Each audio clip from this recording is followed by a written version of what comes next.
Focus sur les tabloïds à présent, les grands titres des journaux parus dans la capitale ce mercredi ont été lus et sélectionnés pour vous par Eugénie Ntumba. Suivez.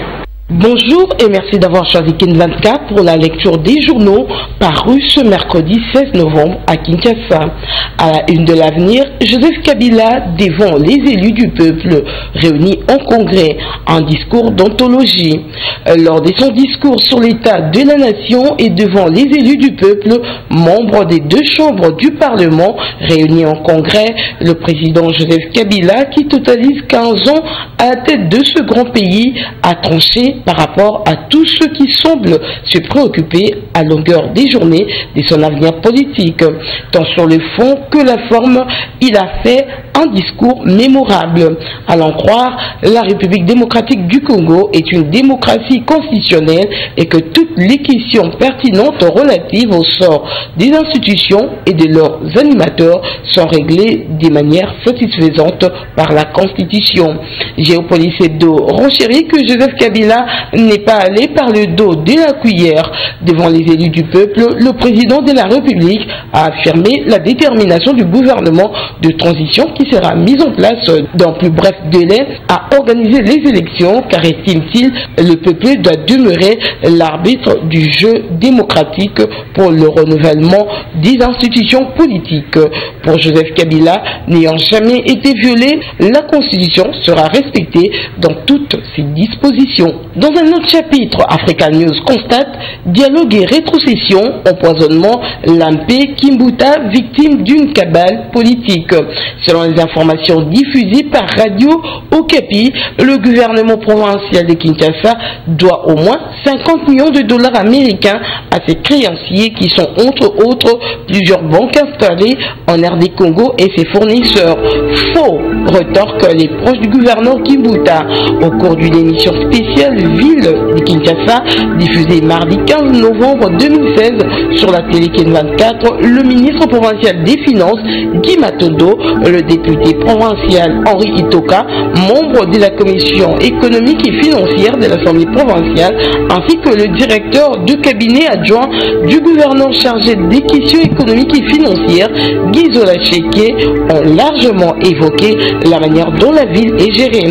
Ils ont balayé des informations selon lesquelles le personnel du cabinet accuse des arriérés de salaire et les faits que les députés provinciaux sèchent des plénières. Selon eux, ceux qui véhiculent cette information veulent ternir l'image du gouvernement provincial en vain. Ouganda, RDC, la disparition des Sultani Makenga, une vraie fausse alerte, s'interroge la référence plus. Julien Paluku n'y croit pas. Le lendemain de sa disparition, les mêmes autorités ougandaises ont indiqué que Sultani Makenga avait été retrouvé, commente Julien Paluku, lui aussi suspicieux. Du côté de la MONUSCO, on se veut plutôt serein. Il n'y a pas de raison de s'inquiéter. Sultani Makenga se trouve entre les mains des autorités ougandaises depuis bientôt 3 ans. Une guerre s'annonce dès ce jeudi. RTNC, le préavis de la délégation syndicale expire ce mercredi 16 novembre 2016. Ce qui veut dire que si la direction générale de ce média public ne rencontre pas les préoccupations des cadres et agents, la grève sera amorcée dès ce jeudi 17 novembre, dont l'avant-midi. Du côté du banc syndical, l'on signale que la grève sera légale car toutes les voies de recours pour chercher la paix sociale ont été épuisées. Dans les cahiers des charges de la délégation syndicale, on exige l'apurement de la solde du barème accordé par le chef de l'État Joseph Kabila depuis 2011. Ça n'est fini pour aujourd'hui. Merci et à très bientôt. Selon de vos informations Kin 24 Télévision, mesdames, mesdemoiselles, messieurs, bienvenue dans ce journal. Nous avons un invité, il s'agit de Maître Gabin Loulendu, qui est membre de la direction politique nationale de l'UNC. Maître Gabin, bonsoir. Bonsoir. Je reviendrai à vous tout à l'heure. Formation du gouvernement d'union nationale. Le délai fixé dans l'accord politique a expiré, mais la sérénité règne après le discours du chef de l'État à la nation mardi devant le Congrès. Joseph Kabila promet pour bientôt le nouveau gouvernement. Mais qui sera le prochain Premier ministre? Différentes personnalités politiques sont avancées pour ce poste. Sandra Mutombo Kankondé. Vital Kamerhe, Florentin Mokondabonza, Azarias Rouberois, Léon Kingwa Dondo, autant de personnalités pressenties au poste de Premier ministre dans le prochain gouvernement d'Union nationale. La prochaine équipe gouvernementale aura pour mission principale conduire le pays jusqu'à l'organisation des élections transparentes, crédibles et apaisées, mais aussi et surtout améliorer le social de Congolais, a encore insisté le président Joseph Kabila dans son adresse à la nation. Même si la primature, selon les résolutions issues du dialogue, revient à l'opposition signataire de l'accord politique, mais qui de personnalités citées se démarque pour occuper ce poste tant convoité? À la clôture des travaux du dialogue, Vital Kamerhe, co-modérateur de l'opposition à ce forum national et président de l'UNC, était le nom le plus cité. Si l'ancien speaker de la Chambre basse du Parlement semble pour plusieurs être l'homme providentiel, il ne fait tout de même pas l'unanimité au sein de l'opposition signataire de l'accord politique. Les tractations se multiplient pour trouver la perle rare. La SENCO, mandatée par le chef de l'État Joseph Kabila, poursuit avec ses consultations auprès du Rassemblement pour une adhésion de tous à la feuille de route élaborée par le dialogueur. Le sénateur Mokondabonza est, selon certaines indiscrétions, le proposé au poste du chef du gouvernement pour le compte, paraît-il, du Rassemblement. L'homme est un ancien ministre au temps de Mobutu et membre fondateur de la Convention des démocrates chrétiens. Vu son expérience, est l'un de personnalités qu'il faut. Azarias Rouberois, ancien vice-président de la République chargé de la commission politique, défense et sécurité de juin 2003 à décembre 2006, à l'époque d'1+4 et pour une frange de politique, le candidat idéal dans ce contexte.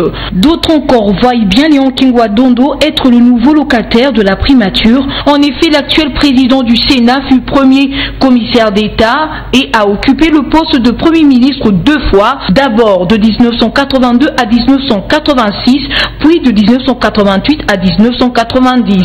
Attendu pour le 14 novembre dernier, le nouveau gouvernement d'Union nationale pointera peut-être le bout de son nez dans quelques heures. Qui de Vital Kamerhe, Florentin Mokondabonza, Azarias Rouberois et Léon Kingwa Dondo sera le Premier ministre? En tout cas, le flou persiste, mais la surprise n'est pas non plus à exclure quant au nouveau chef du gouvernement.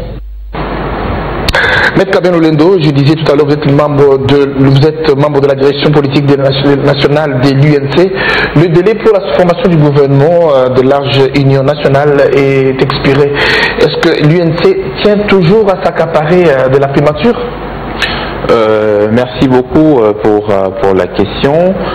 L'UNC tient à la mise en œuvre de l'accord parce que en réalité l'accord va être mis en œuvre, et si l'accord doit être mis en œuvre, il faut absolument qu'il y ait un animateur du gouvernement, en d'autres termes un chef du gouvernement, notamment le Premier ministre, pour pouvoir diriger l'équipe gouvernementale.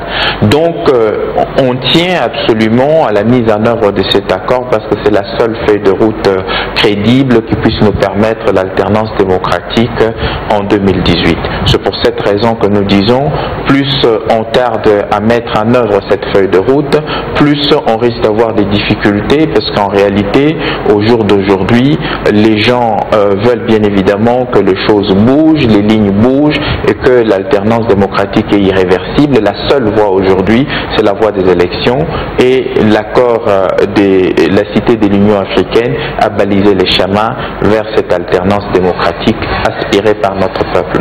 Les pionniers de l'UDPS réclament quant à eux aussi la primature, au lendemain même de la signature de l'accord par certains membres du Rassemblement, je cite Willy Michiki. Pensez-vous que jusqu'à ce stade, l'UNC a toujours la chance d'avoir cette primature?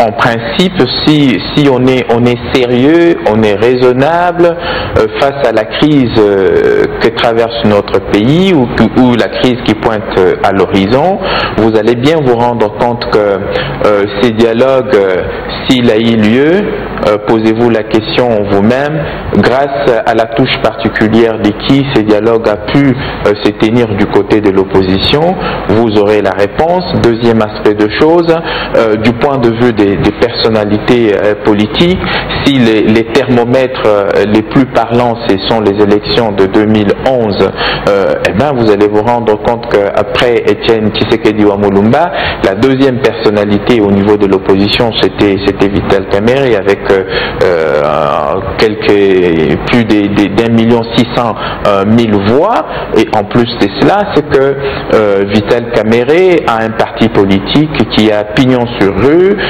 qui est une force politique incroyable. Et donc vous n'allez pas désigner un Premier ministre qui n'a pas une base solide, qui n'a pas une forte personnalité et qui n'a pas une envergure nationale.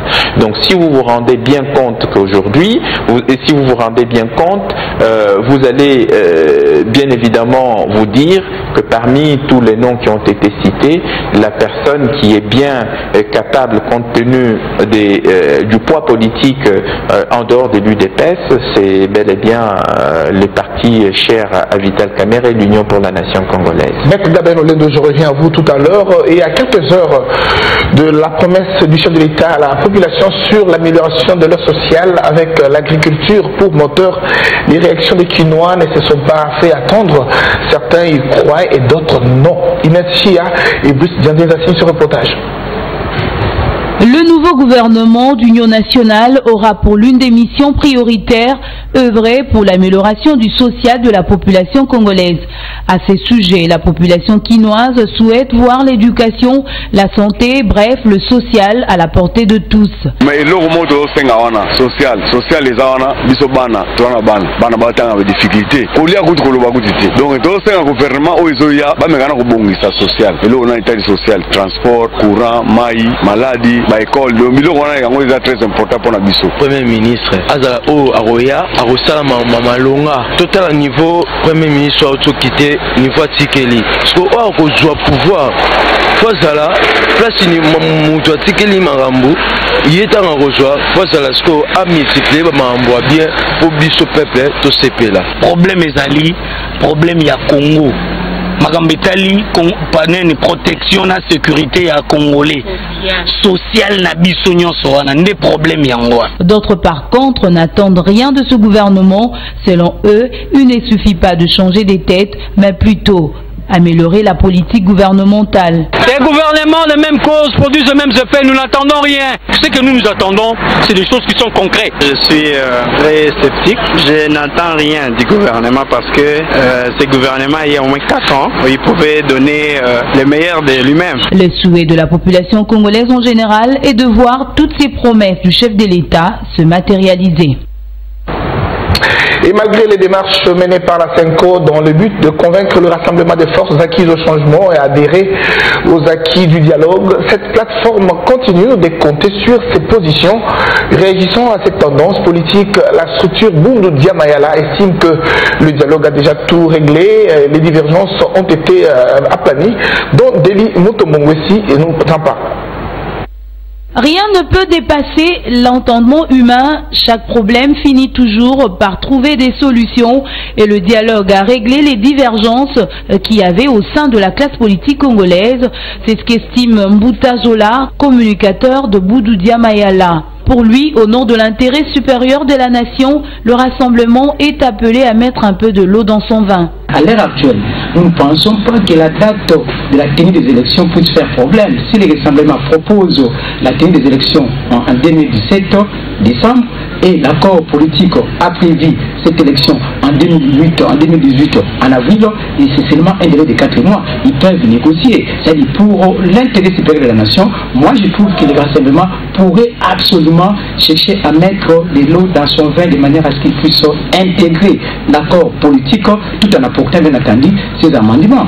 Cela signifierait que nous sommes obligés de parler un même langage pour sauver la patrie, n'est-ce pas, en danger. Sans cela, ça serait, n'est-ce pas, comme a toujours dit le Mandatsini, malheur à ce qu'on prenne toujours en retard. Si le Conseil de sécurité arrive à prôner un message d'inclusivité, ils n'ont qu'à accepter, n'est-ce pas, l'accord politique tout en cherchant les pistes qu'un amendement, on pourra les accepter. Non être, n'est-ce pas, campé dans leur position, ça serait, n'est-ce pas, trop tard. Bundu Dia Mayala est l'une des structures politiques qui, en son temps, a prédit la tenue d'une transition de 4 ans pour permettre au pays d'organiser des élections apaisées, libres et transparentes. Les Nations Unies ne s'immiscent pas dans les affaires intérieures de la République démocratique du Congo, contrairement aux propos du chef de l'État devant le Congrès. La MONUSCO estime que la RDC est membre du Conseil de sécurité. Cela sous-entend qu'il n'y a pas d'ingérence. Dans la vidéoconférence de ce mercredi, le représentant de l'UNICEF a dressé le bilan sanitaire et éducatif de l'enfant congolais. Geneviève Makoulou et Jean-Paul Chimanga. Il n'y a aucune ingérence des Nations Unies dans les affaires intérieures de la République démocratique du Congo. Au cours de la vidéoconférence hebdomadaire de la mission onusienne, son porte-parole civil a levé l'équivoque et a indiqué que la RDC est un pays membre du Conseil de sécurité des Nations Unies, raison pour laquelle ces affaires doivent intéresser la haute sphère de l'ONU. Monsieur Gabriel Lulendo, le chef d'État, s'est adressé devant la nation. L'actualité oblige. Dans son adresse à la nation devant les deux chambres du Parlement réunies en congrès, Joseph Kabila a parlé de la formation du gouvernement de large union nationale, dont le Premier ministre aura pour mission d'abord l'organisation des élections et également l'amélioration du social du peuple. Comment vous réagissez?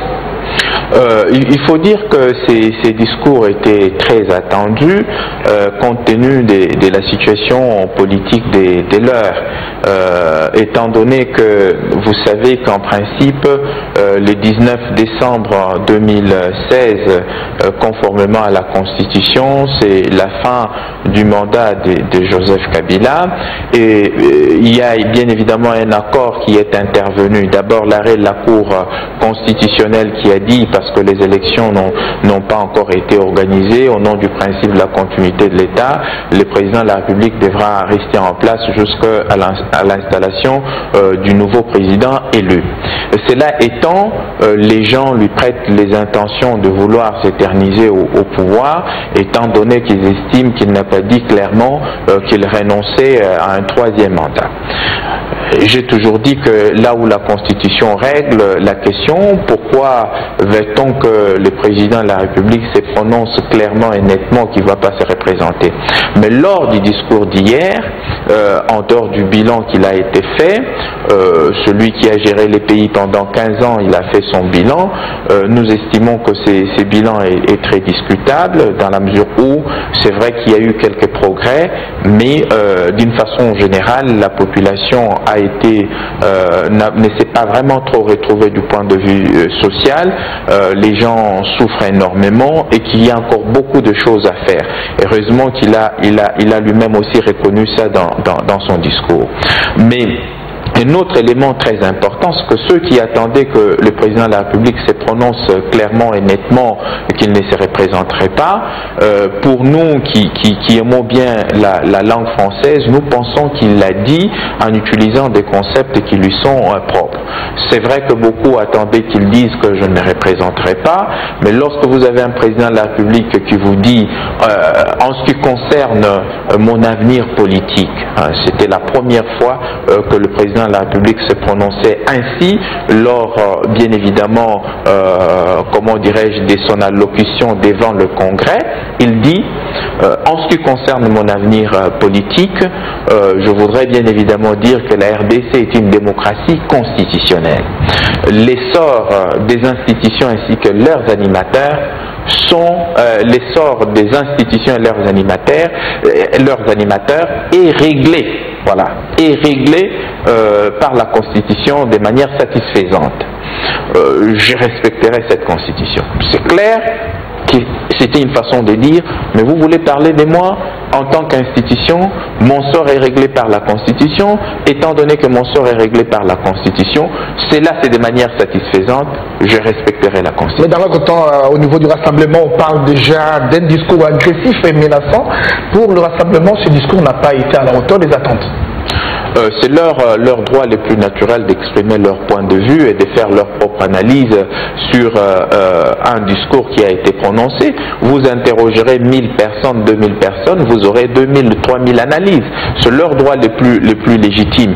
Mais je pense que quelque part, les présidents de la République, je ne suis pas son porte-parole, encore que les gens de la majorité peuvent bien exprimer le point de vue du président de la République, mais j'ai eu l'impression disant que c'est quelqu'un qui apparemment s'est rendu compte que malgré toutes ces tentatives pour arriver à régler le problème, il a reçu une fin de non-recevoir et que c'était l'occasion de pouvoir dire que la République doit pouvoir avancer et que personne ne peut estimer que sans elle, la République ne peut pas bouger et qu'à un moment donné de la vie, il faut avancer.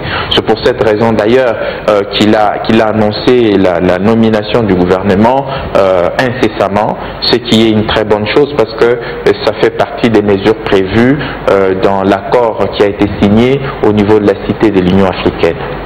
Voilà, Maître Labin, je reviens à vous tout à l'heure. L'Organisation des Nations Unies pour l'enfance a totalisé 70 ans d'existence depuis sa création en 1954. Une exposition commémorative des 10e anniversaire de l'UNICEF a été organisée mardi 15 novembre dans la soirée à l'espace Bilembo. Flore Ndeke. Plusieurs invités de marque et les enfants ont assisté à la soirée d'inauguration commémorative de l'exposition photo à l'occasion du 70e anniversaire de l'Organisation des Nations Unies pour l'enfance. En République démocratique du Congo, l'UNICEF existe depuis 50 ans et continue à appuyer le gouvernement congolais dans tous les domaines et en traitant l'enfant. Pascal Villeneuve, représentant de l'UNICEF en RDC, revient sur le bilan et le défi qui reste à relever. C'est d'abord une très grande joie de pouvoir célébrer ici en RDC le 70e anniversaire de l'UNICEF et aussi les 50 ans de présence de l'UNICEF en République démocratique du Congo. Nous pensons que pendant ces 5 décennies, beaucoup de progrès ont été accomplis dans le domaine par exemple de la vaccination, de l'éducation, mais évidemment il y a encore un certain nombre de défis qu'il reste, notamment dans le domaine de la protection des enfants. Et puis à chaque fois que l'on progresse, on découvre de nouveaux défis. La secrétaire générale du ministère de la Femme, Famille et Enfants présente à cette cérémonie salue l'apport de l'UNICEF sur les questions liées aux droits de l'enfant. L'UNICEF contribue énormément et nous comptons sur cette collaboration, qu'elle soit permanente et sans discontinue, parce qu'elle favorise l'épanouissement de nos enfants. L'artiste et musicien Luxus Légal et ses amis enfants ont agrémenté cette soirée.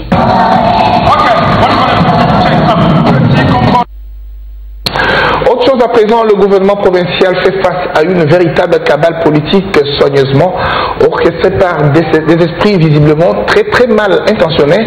C'est ce qui justifie des propos calomnieux faisant état d'un surendettement de la ville de Kinshasa. Suivez. Le gouverneur Kimbuta est-il victime d'une cabale politique? En tout cas, c'est le moins que l'on puisse dire si l'on en croit des informations calomnieuses distillées dans les médias mardi 15 novembre dernier. Il s'agit d'un problème de surendettement de la ville de Kinshasa. Même les grandes entreprises à travers le monde, on travaille avec des banques. Et les banques, quand on travaille, il y a des échéanciers, il y a ce qu'on doit payer et on assume. Donc on ne peut pas parler de surendettement pendant que cet argent que nous avons prélevé et que ça puisse aller quelque part pour résoudre soit le problème de route, soit le problème de voirie, soit le problème de transport, et tout ça ensemble, mis ensemble, mais les gens ne voient pas. Mais les propagateurs de ces informations dénuées de tout fondement professionnel oublient que le budget de la ville de Kinshasa, tout comme celui des autres provinces, dépend de la fameuse rétrocession que le pouvoir a du mal à mettre en application. Le budget aujourd'hui de la ville est présenté avec un appui en termes de rétrocession du gouvernement central qui représente plus ou moins 80%. Et de ces 80%, il n'y a que plus ou moins 6% qui est libéré chaque année. Et dans les 6%, vous avez une partie qui représente les émoluments et les fonctionnements de l'Assemblée provinciale. Et il y a une autre partie pour le fonctionnement de la ville. Et dans la rétrocession qui vient à la ville, elle est répartie en 3 colonnes. Il y a le fonctionnement, il y a la rémunération des services Si tout le monde pouvait savoir comment fonctionnent les institutions provinciales, on tournerait cette fois sa langue avant de diffuser des propos dont on n'est pas sûr. En tant que député, tous autorités budgétaires, gouvernement provincial n'est ministre avant nous à nana direcab. Yambo était bas que le kamata nyungu ya lulengi wana esengeli ba ko za ndingisa ya. Namuna te sika moko baleka para biso babete toke ko za nyungu est-ce que vous faites ça quoi? Les Kinois doivent savoir qu'une banque n'a les moyens d'accorder un prêt de 50 millions de dollars à la ville de Kinshasa par ce temps qui court. Direction Nord Kivu, le gouverneur de cette partie du pays dénonce l'organisation d'une nouvelle rébellion dans les territoires des Rutshuru. Julien Paluku a révélé que la rébellion en gestation serait en train d'être formée par le colonel Eric Ndoli, officier des FRDC, dans les villages de Sarambwe et Kassisi, proches de la frontière ougandaise. Nathalie Nebasuka Katalayi pour le point. Bien avant ces révélations, le gouverneur Julien Paluku a fourni des informations sur Sultani Makenga, l'un des anciens chefs du mouvement M23. Le numéro 1 du Nord Kivu invite la CIRGL à se saisir de cette question. La société civile affirme pour sa part avoir déjà alerté ces infiltrations d'hommes armés en tenue de l'armée ougandaise. Monsieur Gabin Lulendo, je reviens à vous cette fois-ci pour parler de l'actualité. C'est aussi la démission du Premier ministre Augustin Matata Ponyo. Comment trouvez-vous son bilan? Son bilan est largement négatif parce que après avoir passé 4 ans et demi à la tête du gouvernement, Matata Ponyo, le Premier ministre Matata Ponyo, nous a dit que les budgets passeraient des 4 milliards à 40 milliards au bout des 5 ans. Voilà, donc je pense des 6 milliards ou 7 milliards à 40 milliards au bout des 5 ans. On se rend compte qu'il n'a même pas atteint, comment dirais-je, 10 milliards de budget. Il laisse la République démocratique du Congo avec un budget inférieur à 5 milliards de dollars, mettant ainsi en difficulté bien évidemment son successeur, et puis avec tous les enjeux liés aux élections. Bref, ça veut dire que le pays est en difficulté du point de vue économique, parce qu'il avait même fondé son action sur le cadre macroéconomique. Au jour d'aujourd'hui, le dollar ne fait que grimper, réduisant ainsi le pouvoir d'achat de la population, des fonctionnaires. Ainsi, donc, s'il faut dire, le bilan est largement négatif. Les sociales n'a pas été amélioré. C'est vrai qu'il y a eu quelques tentatives, mais je pense que c'était des opérations cosmétiques. Il faut maintenant un vrai travail des fourmis pour améliorer la situation des Congolais et Congolaises. Comment pouvez-vous dire ça alors que lui-même a parlé de son bilan positif et plusieurs fois il a parlé de la croissance du cadre macroéconomique, on a parlé de la bancarisation et notamment l'acquisition de certains transports en commun, notamment les bus Transco et autre chose. Je ne connais aucun gouvernement au monde qui soit là et qui ne fasse rien. Tous les gouvernements du monde essayent de faire quelque chose. Est-ce que les problèmes sociaux de la population ont été réglés? La réponse est bien évidemment négative. Pourquoi? Pour la simple bonne raison qu'il a fondé son action sur les cadres macroéconomiques. Avoir une monnaie stable, ça fait partie du cadre macroéconomique. Quelle est la situation du pays aujourd'hui? Un fonctionnaire qui avait 80 000 francs congolais, qui représentait pratiquement 100 dollars. Aujourd'hui, s'il a 80 000 francs congolais, ça représente combien? Son pouvoir d'achat s'est effrité. En plus de cela, lorsque vous regardez très bien, peut-il nous dire, depuis qu'il a été là-bas, combien d'emplois le gouvernement a pu créer? Parce que ce sont là les indicateurs les plus importants. Quand vous allez dans les pays respectueux de la démocratie, notamment les grandes nations, les bilans d'un président de la République, c'est par rapport à ce genre de choses. L'emploi, etc. Et c'est pas des choses cosmétiques, un bâtiment, immeuble intelligent, ça même un individu peut bien le construire. Et déjà, son successeur aura comme mission difficile organiser des élections et améliorer les sociales du peuple.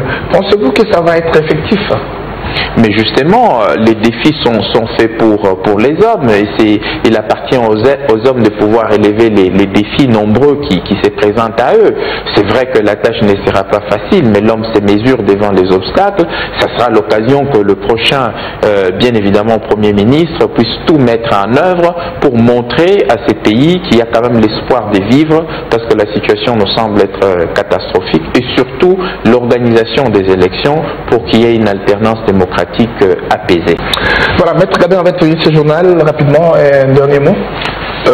La crise a été créée par les hommes. Il appartient aux hommes de pouvoir élever l'esprit pour pouvoir régler également cette question des crises. Et au jour d'aujourd'hui, la feuille de route qui a été élaborée, notamment l'accord issu de l'Union africaine, c'est le seul cadre qui permet de régler cette question, cette épineuse question, pour ainsi arriver à l'alternance démocratique apaisée. Voilà pourquoi nous invitons chacun et chacune à comprendre qu'il n'y a pas d'autre solution si ce n'est l'accord cadre de la Cité de l'Union africaine. Merci à tous. Je vous rappelle que je resterai pour vous Maître Gabin Loulendou, qui est membre de la direction politique nationale de l'Union pour la nation congolaise, parti cher à Vital Kamere. C'est la fin de ce journal. Merci de l'avoir suivi aux États-Unis et au Canada. On vous dit merci. Restez fidèles à Kid 24. L'info est en continu sur votre chaîne.